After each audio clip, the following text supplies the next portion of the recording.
Eu cheguei na Austrália achando que ia lutar com um canguru bombado, correr de bichos pré-históricos prontos para me engolir a qualquer momento e paisagens selvagens dignas de documentário.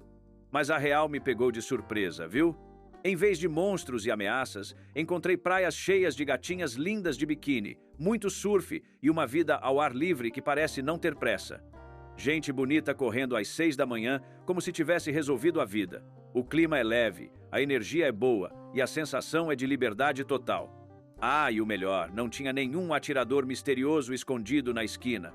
É quase como o Brasil, só que eu pensei, ué, será que é o Brasil que deu certo? Porque é sol, é praia, é calor, é gente de biquíni, é vida ao ar livre, só que sem buzina, sem correria, sem tensão, sem medo e sem dois caras numa moto pronto para te roubar. Para completar, vi uma criança falando para a mãe: "Mamãe, quando eu crescer, quero ser pedreiro." Se eu tivesse falado isso para minha mãe, certeza que ia ganhar um tapa nas orelhas. E foi aí que percebi um choque cultural que mudou minha forma de ver o mundo, e agora eu vou te contar. 1. Universo paralelo. Quando eu cheguei na Austrália, minha primeira reação não foi "caramba, que país bonito", foi "tem alguma coisa errada aqui". Sabe quando tudo funciona, mas nada parece familiar? É tipo acordar no mundo, só que com as regras trocadas e você claramente não leu o manual. A primeira pancada foi o ritmo da vida. Aqui é tudo por semana, salário semanal, aluguel semanal, conta semanal. No Brasil a gente vive mês a mês, rezando para contas esquecer da gente. Aqui você vive semana a semana, sem tempo nem de fingir controle. Parece detalhe, mas muda tudo. No Brasil você paga tudo e respira. Aqui você paga e quando percebe já venceu de novo. Foi aí que entendi. Não mudei de país, mudei de sistema operacional. Aí veio o segundo choque, dirigir. Aqui se dirige do lado esquerdo e o volante fica do lado direito. Na primeira semana, eu descobri uma verdade dolorosa. Eu não sei dirigir. Porque toda vez que eu ia dar seta, ligava o limpador. Toda vez. Teve um dia numa rotatória, carro atrás buzinando, eu nervoso, e ali limpando o para-brisa seco igual um idiota profissional. Agora me diz, você acha que ia se adaptar rápido ou passar vergonha igual eu? Mas nada me preparou para a coisa mais humilhante, as tomadas. Aqui, se você não liga o botão, não funciona. Eu fiquei uns 10 minutos achando que a casa estava com problema elétrico, andando de um lado para o outro encarando a parede como se fosse resolver no olhar, até descobrir que era só apertar um botão. Sim, a tomada tem botão. Foi ali que caiu a ficha. Choque cultural às vezes não é gigante. Ele é que nem o seu instrumento de amor. É pequeno e constrangedor. Outro negócio que bugou meu cérebro foi andar na rua. Aqui você vê gente descalça em todo lugar. Shopping, mercado, cafeteria e ninguém liga. No Brasil, se você vê alguém descalço no shopping, você pensa: "Oh, que coitadinho desse morador de rua." No começo, eu ficava olhando desconfiado, tipo, essa galera sabe de alguma coisa que eu não sei? Aí você começa a reparar, não tem sujeira, não tem vidro quebrado, não tem aquele medo invisível pairando no ar. E aí vem outro detalhe estranho. Não tem urubu, mas tem uns corvos gigantes. Primeira vez que vi pensei, pronto, estão dando esteroides para esses bichos? Eles andam no meio da rua, mexem no lixo, fazem barulho, só que com uma confiança absurda. Você olha e entende rápido. Aqui até o pássaro tem autoestima. Mas nada resume melhor essa sensação do que as casas. Aqui não tem muro alto, não tem cerca elétrica, não tem grade na janela. Na primeira semana eu dormia tenso, modo brasileiro malandro ativado. Qualquer barulho eu já pensava, pronto, vou usar meu jiu-jitsu. Só que nada acontecia. E aos poucos vem um pensamento meio desconfortável. Talvez a gente que viveu errado por muito tempo. Porque aqui, uma rua normal parece condomínio de luxo se comparar onde moro. Não porque é rica, mas porque é segura. E é aí que bate a pergunta. Você conseguiria se acostumar com um lugar assim? Ou sentiria falta da adrenalina do caos? Porque a Austrália é isso. Tudo funciona, tudo é limpo, tudo é organizado. Mas no começo, parece que você caiu num universo paralelo. 2. Tudo funciona. Tem duas coisas na Austrália que, para brasileiro, não parecem detalhe, parecem ficção científica: as casas e o ritmo. Só que, se eu tiver que ser honesto, o que mais mexeu comigo não foi a arquitetura, foi o relógio. As casas vêm primeiro porque chamam atenção. Você anda por bairros completamente normais e nota uma coisa meio absurda: não tem muro alto, não tem cerca elétrica, não tem grade na janela, não tem portão com cara de presídio de luxo. Para muita gente isso é banal. Para o brasileiro médio, isso mexe lá no fundo do cérebro. Porque no Brasil a gente cresce aprendendo que segurança tem estética, muro alto, câmera, portão pesado, cerca elétrica, parecendo cenário de guerra. Ah, e a gente sempre tem um cachorro do tamanho de um leão, viu? Se a casa não parece pronta para resistir a uma invasão, já bate a sensação de que tem algo errado. Aqui você olha e pensa, bonita. Depois olha de novo e pensa, peraí, cadê a parte do medo? E é aí que você percebe que o choque nem é visual, é mental. Porque no Brasil muita gente não mora em casa, mora em estado de prontidão. Você vigia, calcula, desconfia, aprende quais ruas evitar, que horas evitar, como andar, como olhar, como existir sem parecer vulnerável. Aqui, em muitas áreas, isso simplesmente não entra no roteiro. Mas nada me desconfigurou mais que o ritmo. Se teve uma coisa que me fez entender que eu realmente não estava mais no Brasil, foi o relógio. Aqui o dia começa cedo, mas cedo mesmo. 5 da manhã já tem gente correndo, café aberto, mercado funcionando, obra acontecendo. 5 da manhã no Brasil ainda tem gente tentando lembrar onde deixou o chinelo. Aqui parece que o país inteiro acorda com alarme coletivo. E isso muda tudo.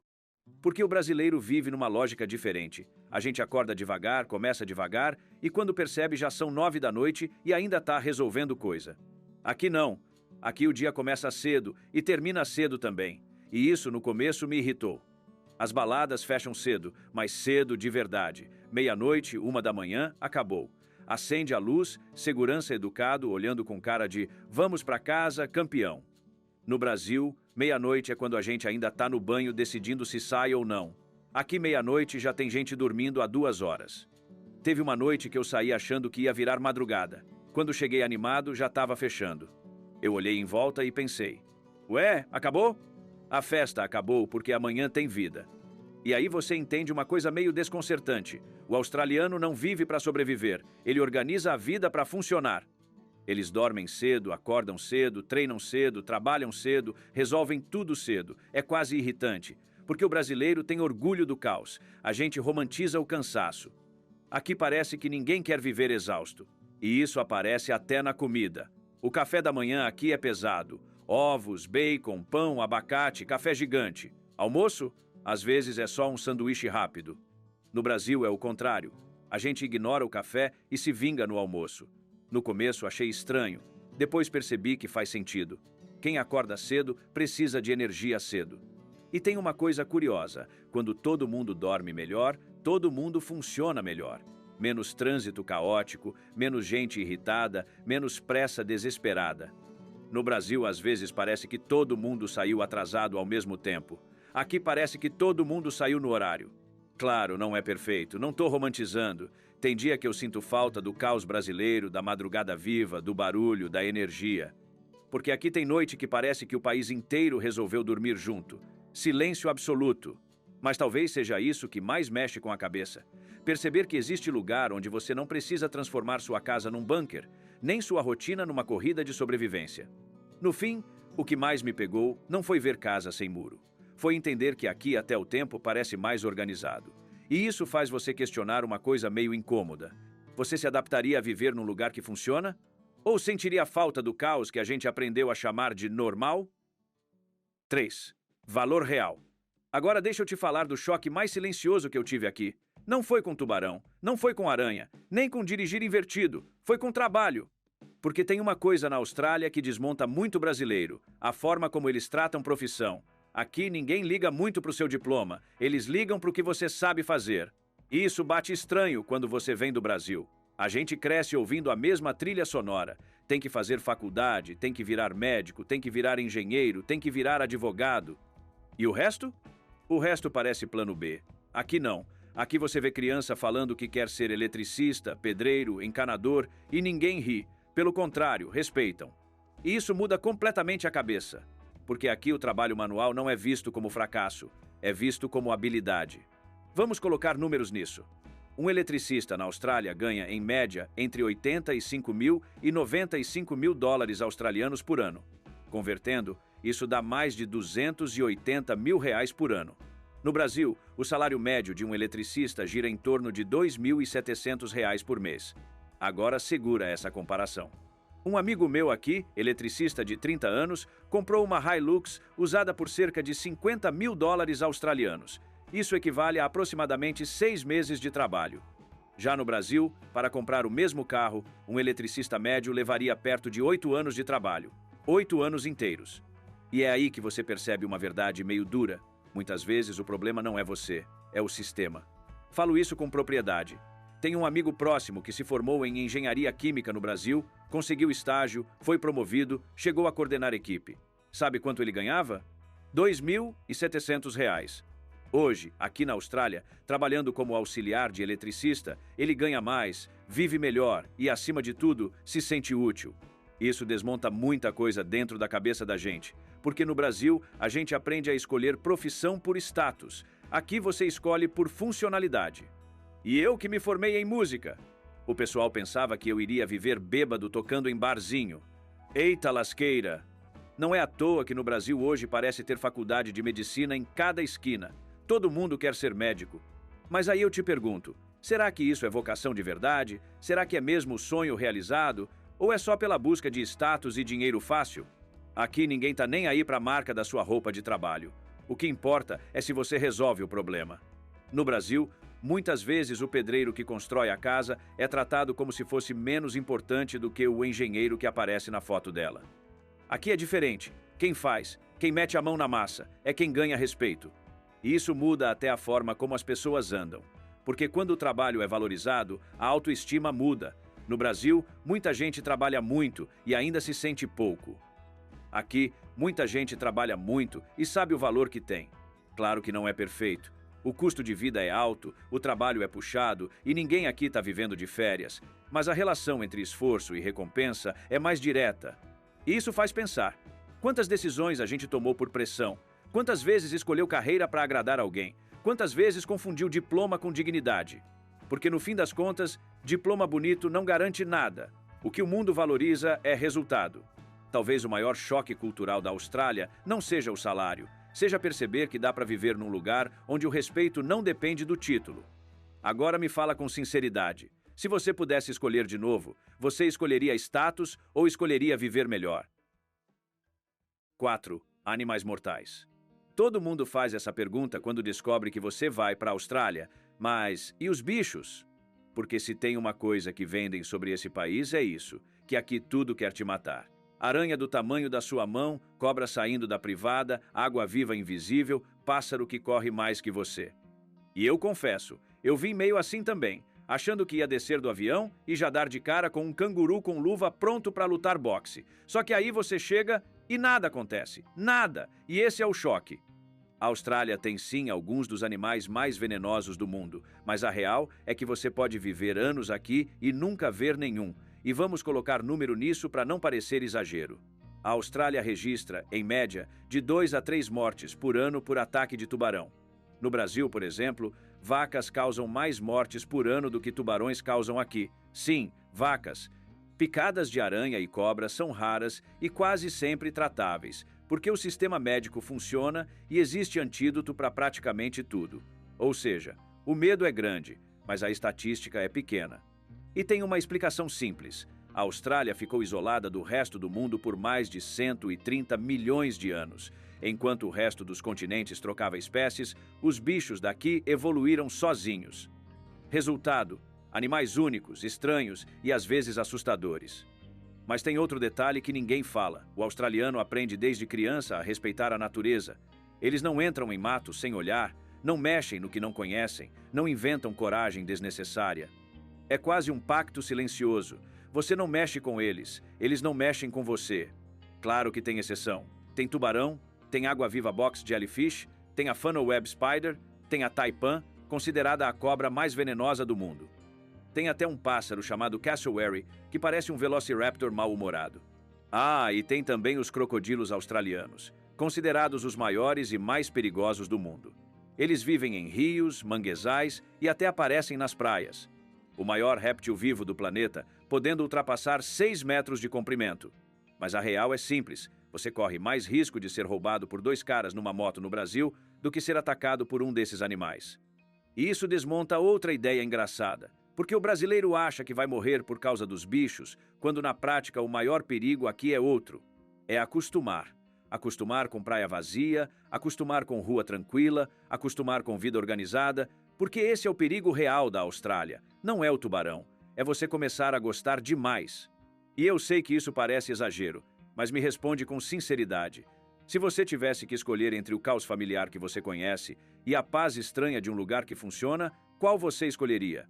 Porque no fim das contas, o maior medo da Austrália não anda, não rasteja e não nada. Ele é silencioso. É perceber que talvez o bicho que mais assusta seja o hábito de viver bem. 5. O vazio. Tem uma coisa na Austrália que você só entende quando começa a viajar de verdade pelo país: o vazio. Porque no mapa parece um país normal, mas na prática é outra história. A Austrália tem quase o tamanho do Brasil, só que tem cerca de 26 milhões de habitantes. O Brasil tem mais de 200 milhões. Ou seja, é como se você pegasse o Brasil inteiro e deixasse praticamente vazio. E isso muda tudo, porque aqui você pode dirigir por horas sem ver ninguém, horas, sem cidade, sem posto, sem casa, sem nada, só estrada, mato e silêncio. Aí você entende porque quase todo mundo mora perto da costa. Cerca de 85% a 90% da população vive a até 50 quilômetros do litoral. O resto do país é basicamente dominado pelo Outback. Mas não é aquela rede de restaurante não, viu? É um território gigantesco, seco, quente e isolado. Temperaturas passam fácil dos 45 ou 50 graus. Tem pouquíssimos rios permanentes e se você se perde ali, ninguém te acha. Não é exagero, hein? Aqui o deserto não é cenário bonito. É sobrevivência. E isso explica muita coisa. Explica por que as cidades são organizadas, explica por que o litoral é cheio e o interior vazio, explica por que as praias parecem cenário de filme. Porque às vezes você chega numa praia absurda de linda e não tem ninguém. Nenhum ambulante, nenhuma caixa de som da JBL tocando funk proibidão, nenhum vendedor de milho, nenhum óleo mate. Só você, o mar e o vento. No começo é incrível. Depois dá até uma estranheza, porque o brasileiro foi treinado para associar praia a barulho, gente, movimento e caos. Aqui muitas vezes parece meditação. E isso conecta com outra coisa curiosa. Mesmo sendo um país vazio, a Austrália tem uma das melhores qualidades de vida do mundo. Salário alto, infraestrutura boa, serviço funcionando. E aí você começa a pensar. Talvez parte do segredo seja justamente o espaço. Menos gente, menos pressão, menos disputa, menos caos. Claro que não é só isso. Tem política pública, tem economia estável, tem planejamento, mas o espaço muda o ritmo da vida. No Brasil, tudo parece cheio demais. Cheio de gente, de barulho, de trânsito, cheio de bandido e de tensão. Aqui, às vezes, parece que sobra espaço até dentro da cabeça. E isso é bonito, mas também é estranho, porque o brasileiro é social por natureza. A gente gosta de carnaval, de movimento, de conversa, de proximidade. Aqui tem dias que parece silencioso demais.